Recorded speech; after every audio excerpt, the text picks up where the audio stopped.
Saint-Esprit. Amen. Viens, Esprit de sainteté, viens, Esprit de lumière, viens, Esprit de feu, viens nous embraser. Évangile de Jésus-Christ selon Saint Jean. En ce temps-là, quand Lazare fut sorti du tombeau, beaucoup de Juifs qui étaient venus auprès de Marie et avaient donc vu ce que Jésus avait fait, crurent en lui. Mais quelques-uns allèrent trouver les pharisiens pour leur raconter ce qu'il avait fait. Les grands prêtres et les pharisiens réunirent donc le conseil suprême. Ils disaient: qu'allons-nous faire?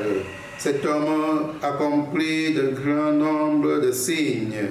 Si nous le laissons faire, tout le monde va croire en lui.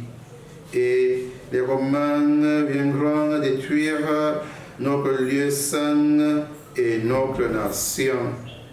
Alors, l'un d'entre eux, Caïphe, qui était grand prêtre cette année-là, leur dit: vous n'y comprenez rien, vous ne voyez pas quel est votre intérêt.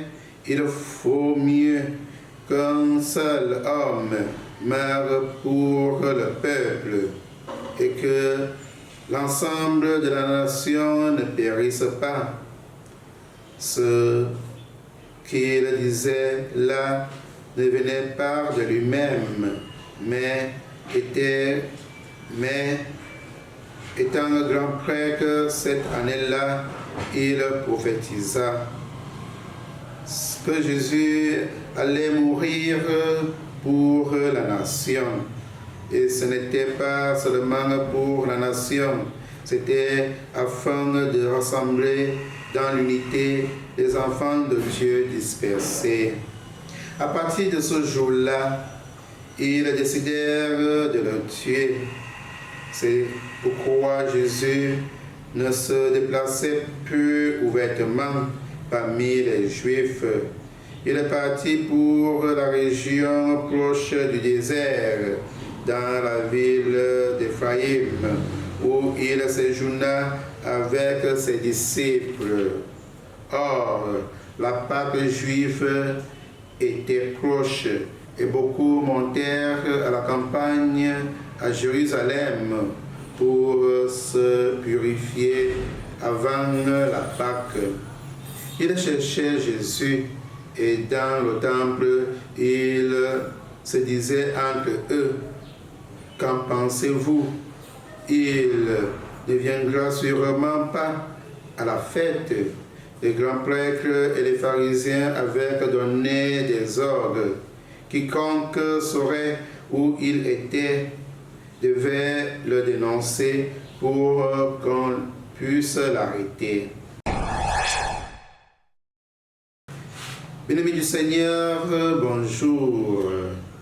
Dieu répond à son Fils non seulement en ressuscitant Lazare, mais également en amenant plusieurs témoins de cette scène merveilleuse à croire en lui.